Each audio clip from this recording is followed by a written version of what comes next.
Dear students, this is course number 323. I'm Dr. Jihan Anwar.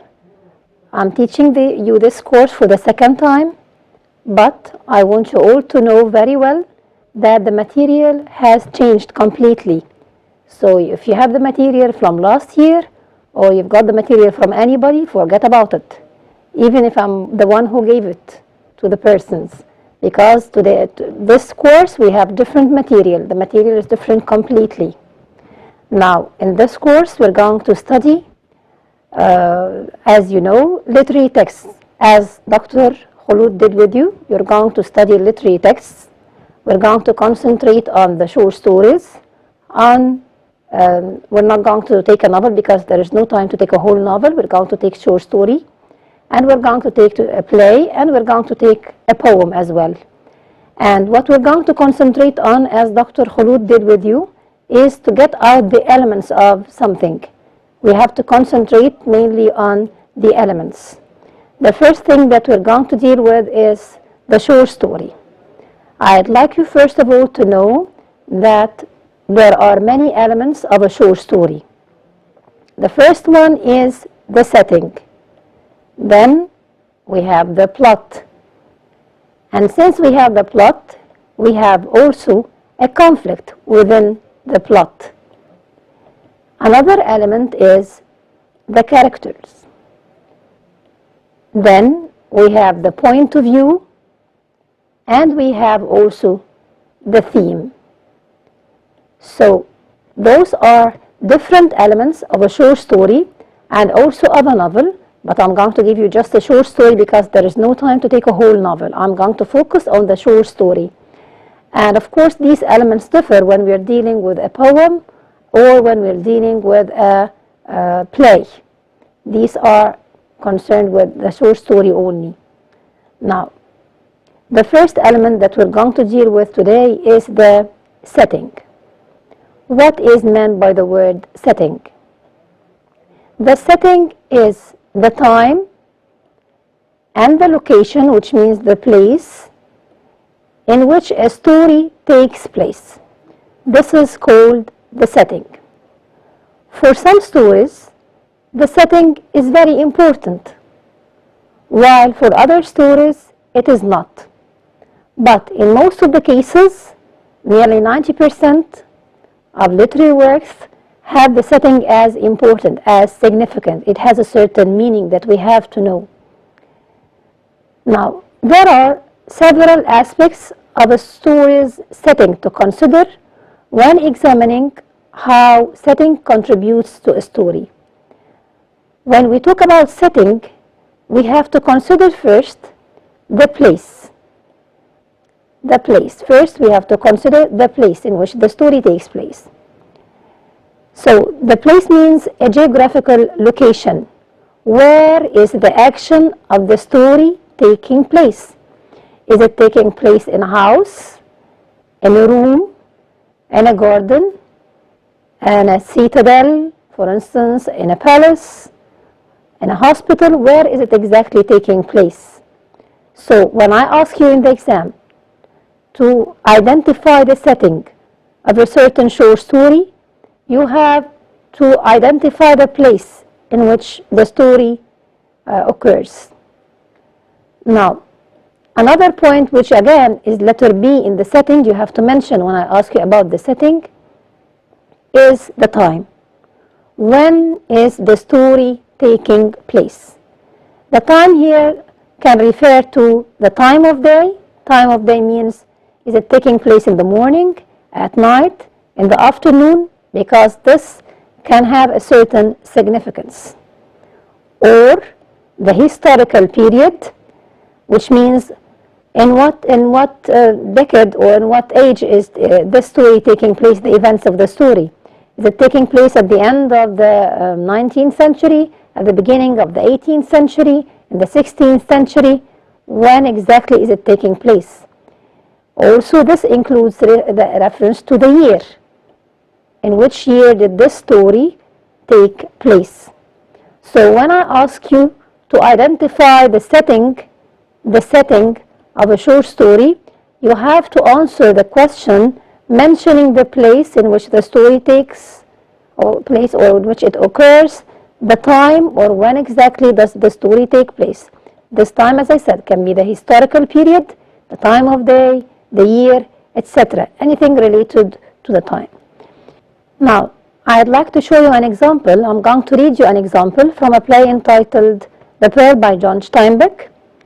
In this short story, or in this novella, it's mainly a novella. In this novella, we have characters living in a poor place, in a very not well furnished place, but other characters are living in a very rich place, and this is clear through the setting. I'm going to read you this paragraph. They came to the place where the brush houses stopped. Brush houses are houses which the roofs of them are made of mainly of wood or branches of trees. And the city of stone and plaster began. The city of harsh outer walls and inner cool gardens.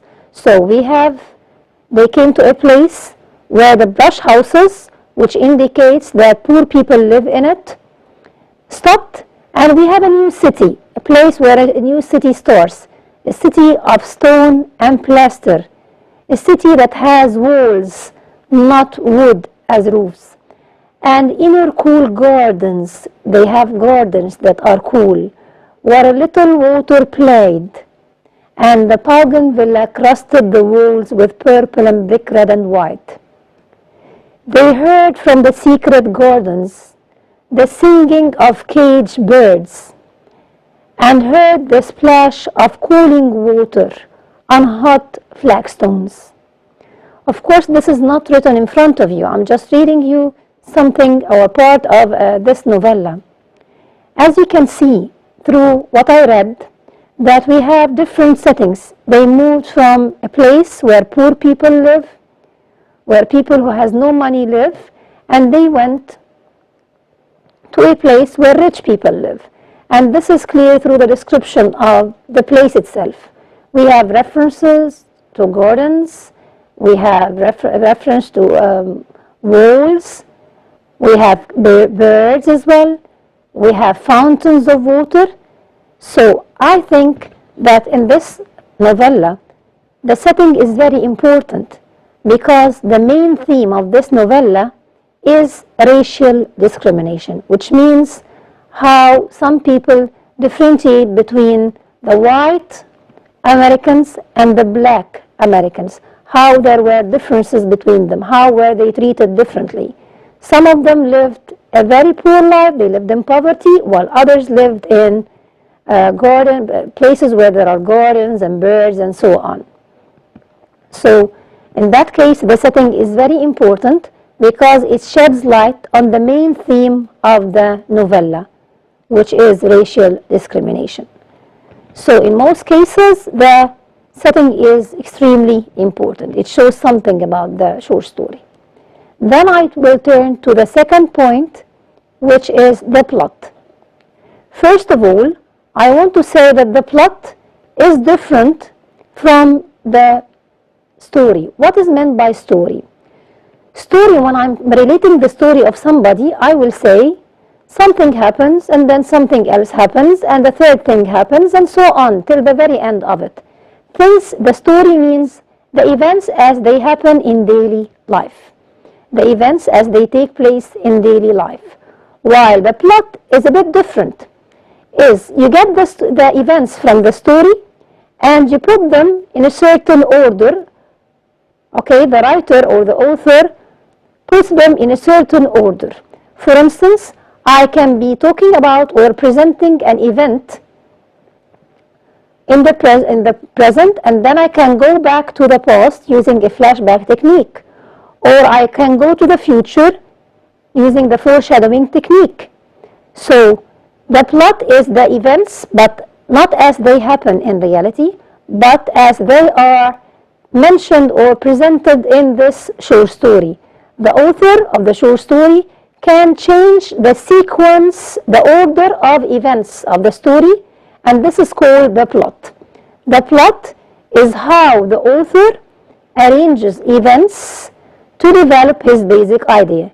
As I said, he can use the flashback technique when he goes to the past to relate an event and then come back to the present.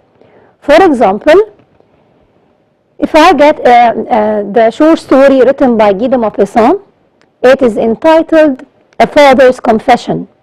A Father's Confession by Guy de Maupassant. Now, in this short story, the short story itself starts by talking about a person who died, and his children now are going to take the money, inherit him, will take his money. And they found an envelope that they had to read. And when they opened this envelope, they found a letter.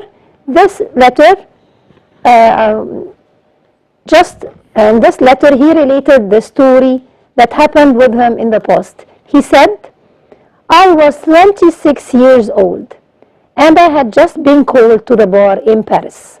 So, we have the main line of narrative, that is to say, we have our writer saying that there was a man and there were few children for that man and that he died and that they're going to inherit him.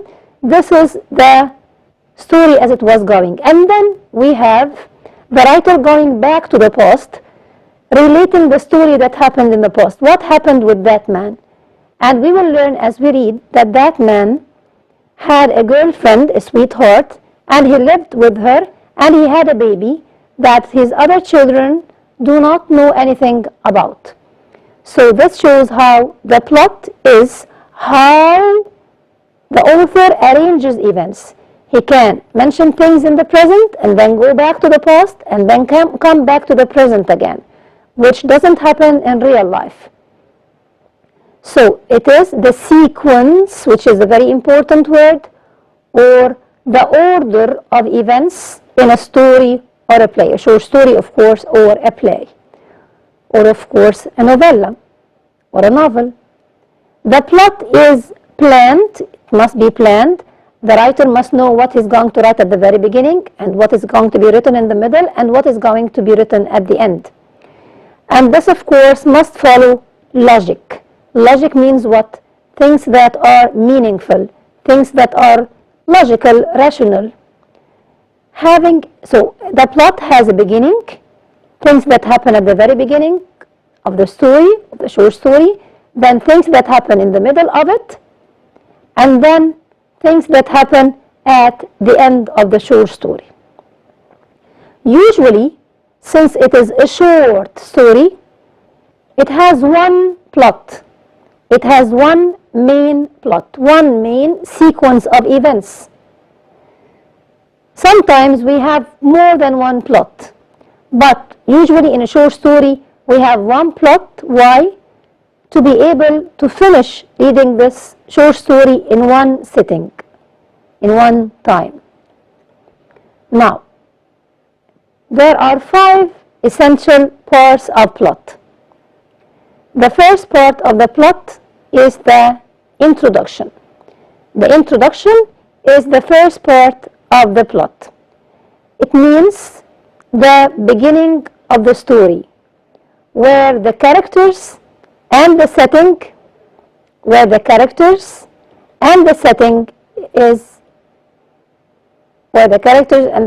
are revealed, not is revealed. This is a mistyping. I'm not the one who typed those essays or those lectures, so this is a mistyping.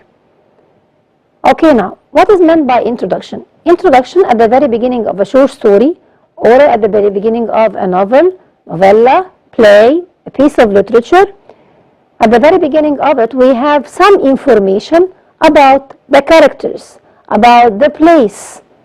So we see, for instance, somebody coming in. We know that this person is called Sam, and this Sam is the father of a girl called called Lena. And then we go on knowing things about Lena. How does she look? How, again, Sam looks. And we know also about the setting. Where are the characters sitting? Where does the story take place? All this occurs at the beginning of a short story. This information, we know about it at the beginning of a short story. For instance, if I again refer to A Father's Confession, a short story written by Guy de Maupassant. At the very beginning, he said that all people went to attend the funeral of a man called M. Baden Leremans.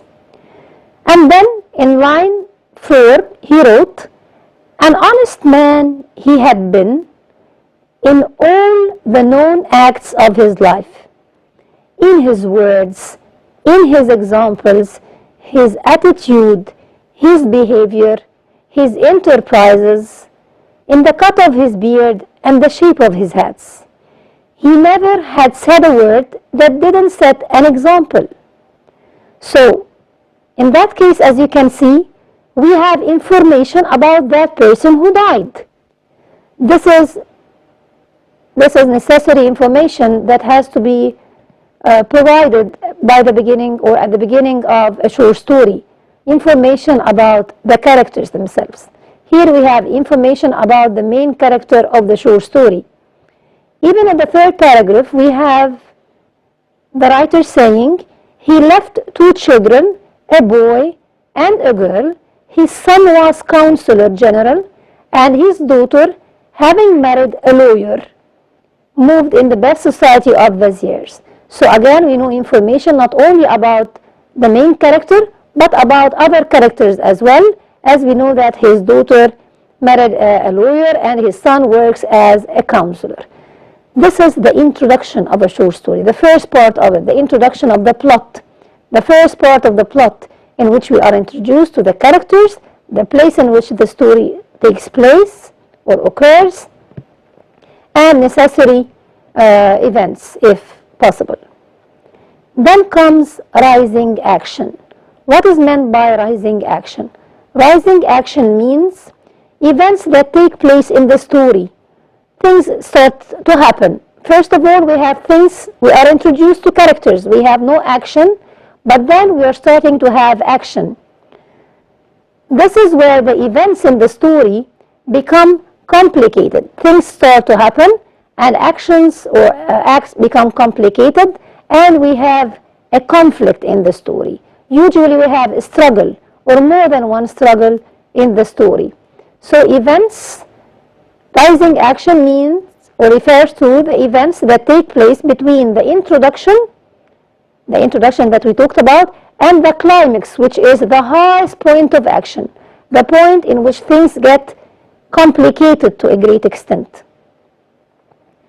Okay, now we will move to the climax. So we have the introduction, and then the rising action, and then comes the climax. Climax is the highest point of interest. It is the highest point of action. It represents a turning point in the story. Turning point, that is to say, it is the highest point of action. Things get extremely complicated that one has to stop and think what is going to happen next. The reader wonders what will happen next. Will the conflict be resolved? We find a solution for it. Things will end up or not. And then after that we have falling action. Now after this climax, when things become extremely complicated, events and complications begin to resolve, to end, to resolve themselves, to end up. The reader knows what has happened, what will happen next, and if the conflict was resolved or not. Events between climax, these are the events between the climax, the highest point of action, and the denouement, or what they call the end, the resolution, things that end up happily or sadly. So we come to this denouement part. This is the final outcome, the end, what happens at the end of a short story, and untangling of events, the complications in the story are resolved. So these are the parts of a plot, the 5 parts that form the plot. I'd like to refer to the conflict once more to say that conflict is essential to plot. If we don't have struggle between characters, if there is no conflict, whether inside the person or between the person and other people, we won't have things happening. We won't have events or action taking place. So as you see, without conflict, there is no plot. Without struggle, there is no plot. It is the opposition of forces, it is this struggle which ties one incident to another and makes the plot move. This is what makes the plot move. These complications are the things that make the plot go on, develop. Now, conflict. Conflict is not merely limited to open arguments, not just discussions between characters. It is any form of opposition. It is any form of opposition that faces the main character. Sometimes in a short story, we can find one central struggle because it's a short story.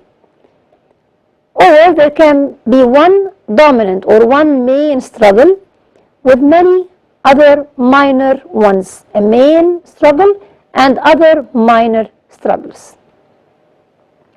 You have to know that there are two types of conflict.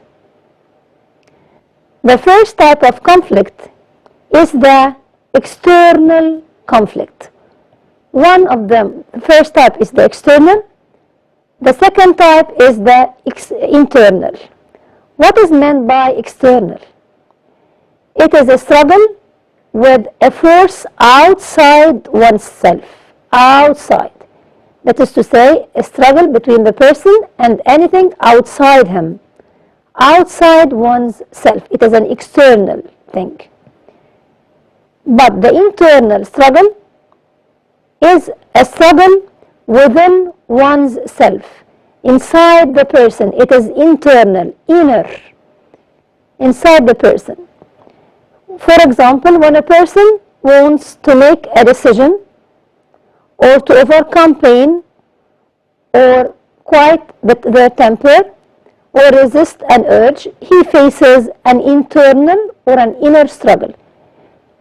Am I to go to the seminar, my friends, or not? Am I to study or just go to sleep? This is what we call internal struggle, a struggle within one's self. Now, there are four kinds of conflict. The first kind is the struggle or the conflict between man and man, man versus man.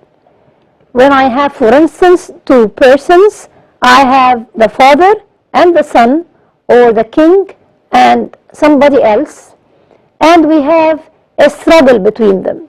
This struggle is, in most cases, physical struggle. Yani they beat each other. They sometimes beat each other. The leading character or the main character struggles with his physical strength against other men or force of nature or animals.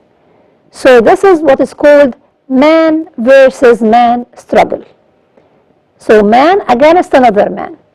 Usually the main character is struggling against another character in the short story itself.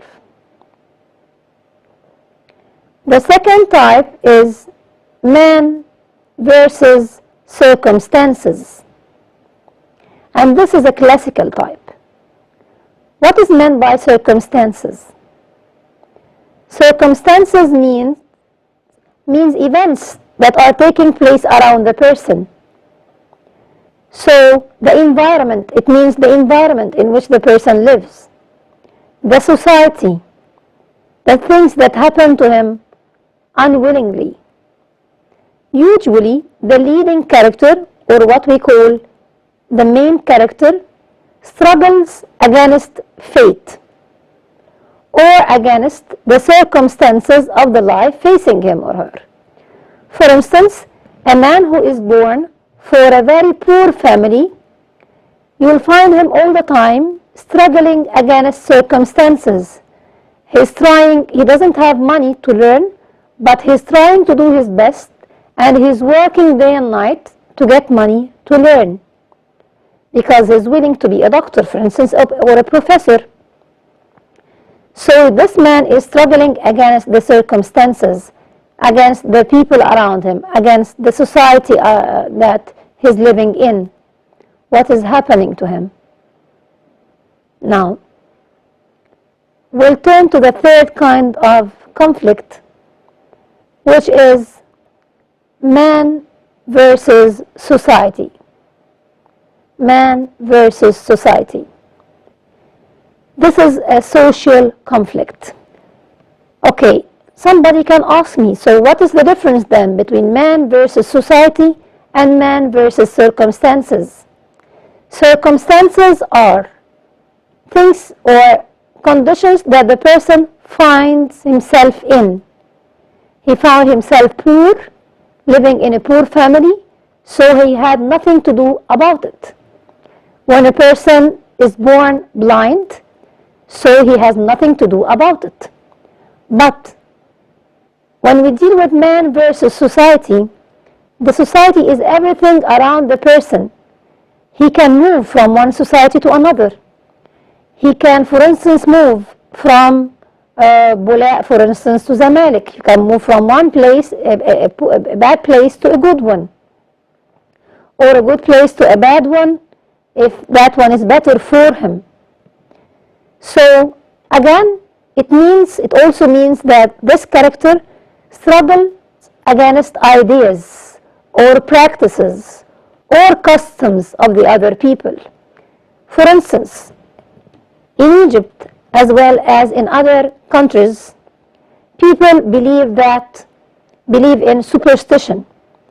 They believe that a person can envy another person, and that's why you mustn't tell him the truth.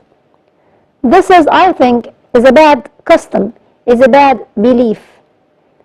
So man can struggle against this.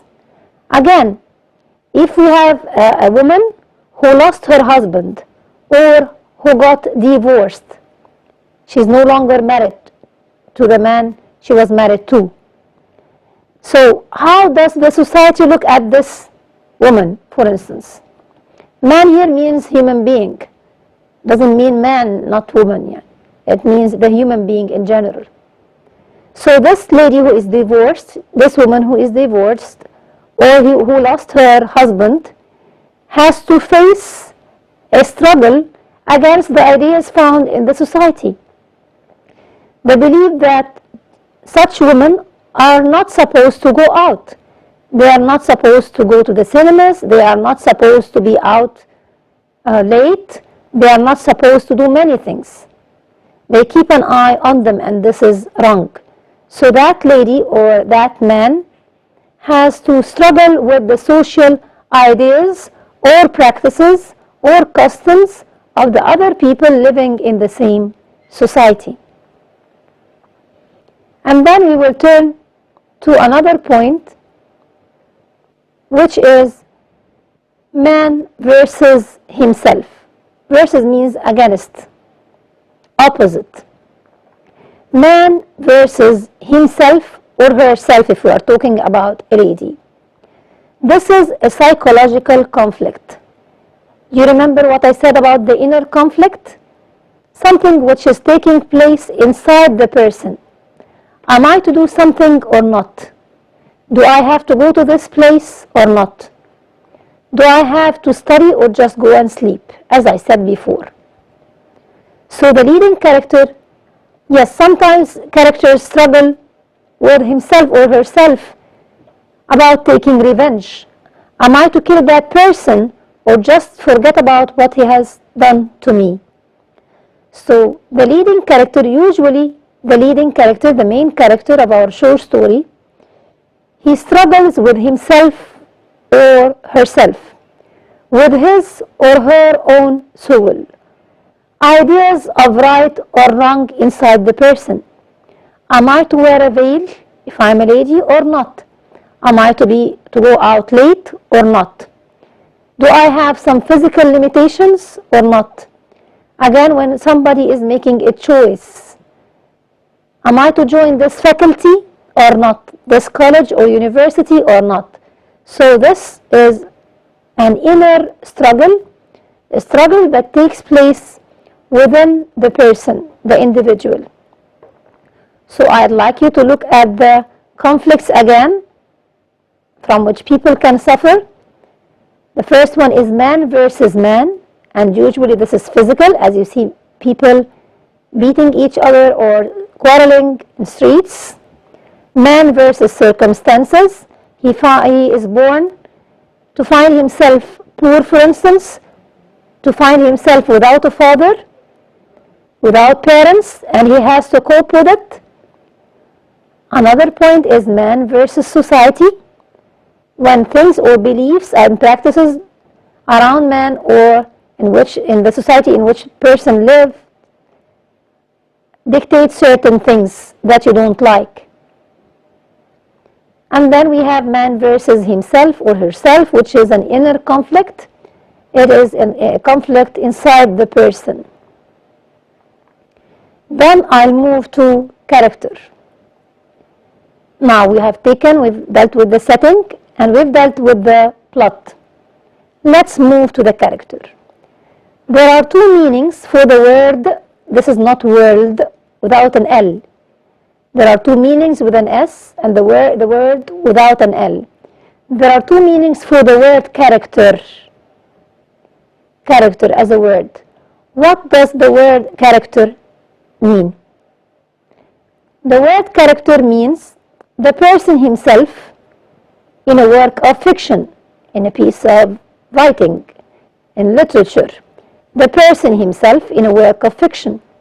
Or it can refer, the word character, when I say the character of somebody, means شخصيته, or the characteristics of a person, or the character traits, the personality of that person.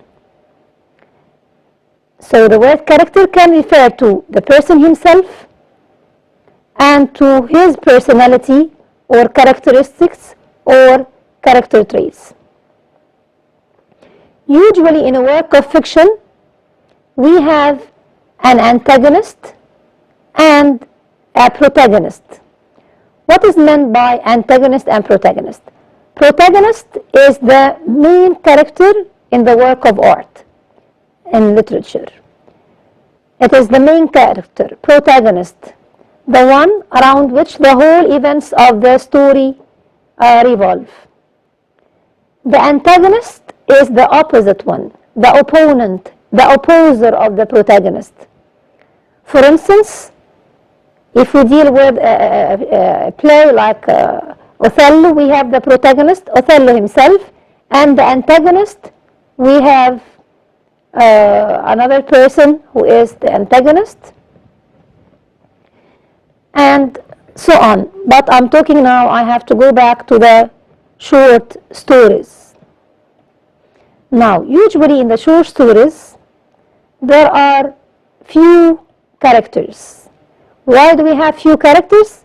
Because we don't have a lot of events or a lot of things taking place, because it's just a short story. In this short story, we usually have one central character whose presence is central to the story. He has certain importance, and this one we call the protagonist. The opposer of the main character is called the antagonist. As Iago in Othello, he is the antagonist and Othello is the protagonist. The one who's always struggling with the protagonist. The one who's always bothering the protagonist and making him suffer. This is the antagonist, the opposer, the opponent. Now, let's move to the characteristics of a person. In order for a story to seem real to the reader, its characters must seem real. How? Characterization is the information. It is the information the author gives the reader about the characters. This is characterization. The main point that I'd like you to know very well and to to study as well is how can the author do this? How can he do this?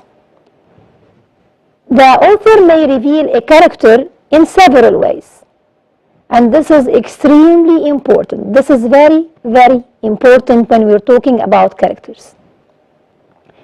And I'd like you to do this when you are reading any piece of literature, if you're reading a short story, a novel, or even a play. I'd like you to see how the author presents the character. He does that in several ways. First, his or her physical appearance. Now, the author, in the introduction of the plot that I gave you before, presents or describes the physical appearance of the character. So, in the short story, we have to know about the character's physical appearance, his looks. Is he short? Is he tall? Is he fat? What about his looks? What about his hair, his nose, every part of his body? Because this can sometimes be of importance. For instance, if we take Othello, but Othello is a play. If we take it as an example, we have a black man. And this, of course, affected his relation with his wife greatly. So we have to see how the author presents or how the author describes the physical appearance of the character. Not only that, we have to examine carefully what the character, whether he or she, says, the words of the character, his dialogue with other characters. What does he say? How does he comment on things? The way the character thinks, his ideas, his beliefs, how he feels, the feelings of the character must be revealed to us. The dreams, his future dreams must be revealed to us. So when I ask you about a certain character in a work of art, don't just mention the character's physical appearance. I want you to comment on what he says, the words that he uses, how he thinks, his feelings, how he feels, and what he dreams of. And then, again, when we examine a character, we have to see what he or she does or doesn't do. For instance, we must see that this character should kill somebody and she didn't kill him. What is she supposed to do and she doesn't do? Or what is he supposed to do and he doesn't do? We must examine this as well. Also, a very important point that most of the people ignore and which is extremely important is what others say about him or her. Sometimes the character is not there in the short story, is not introduced yet, but we hear two other characters talking about him, or we can see the writer himself presenting things about that character. So it is very important to see what others say about him or her, and how others react to him or her. How do they feel about him? The comments of other people about him. So, the main things that you have to examine when you are reading a short story or a play or a novel are the physical appearance of the character, how he looks, his words, his thoughts, his beliefs, his feelings, and what he dreams of, what this character does or doesn't do, what others say about him, and how others react to him or her. It's very important to mention what other people say about him. Characters are usually convincing if they are what? If they are consistent, motivated, we have certain motives, certain things that make them do what they are supposed to do, and to be lifelike, to be presented in a realistic way. That is to say, when we see the character doing things that we do every day, when we see him sleeping and then going to wash his face or doing something that everybody of us does, so this makes the character seem lifelike. And also, If we have a description of what the character is wearing, again, this makes us believe that the character is lifelike, like the real characters that we see in life, resembling like real people, similar to real people, as if he is a real person.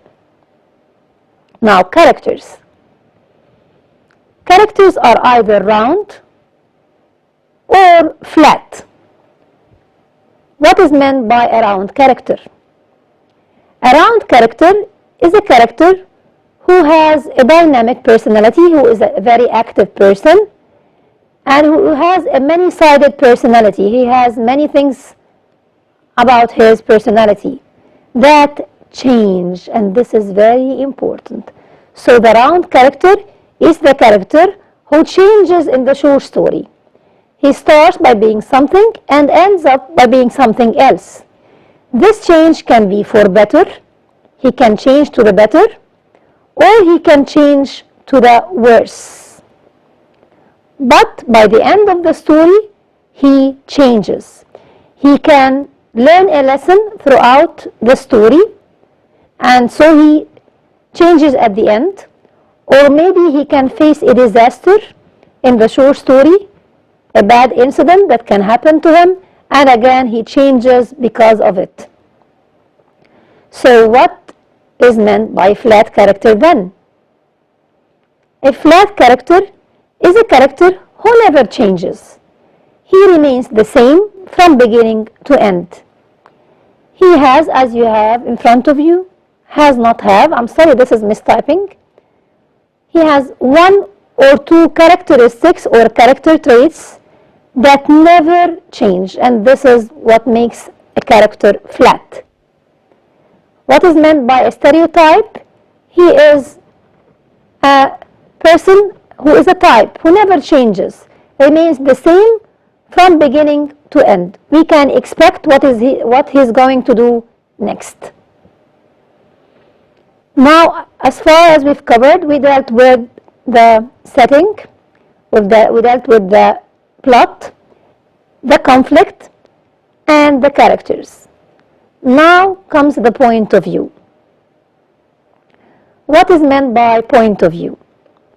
Point of view is the angle from which the story is told. We can just call it the method of narration. We have two main methods of narration. What is meant by narration? Narration means حكي, سرد.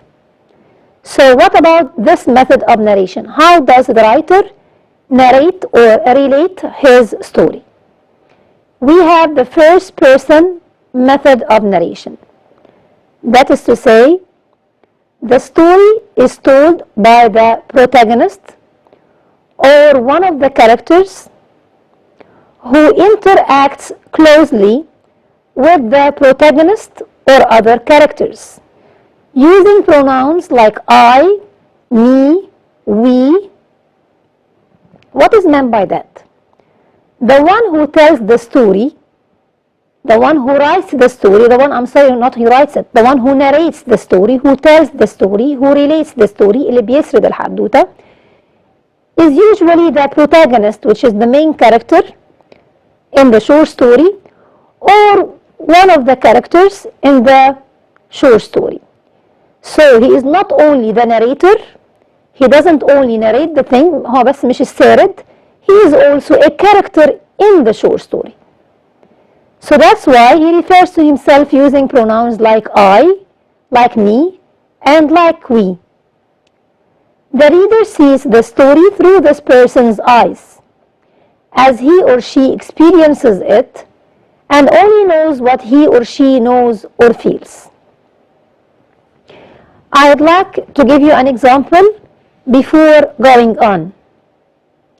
When I say, for instance, I'm going to read you a part of a short story.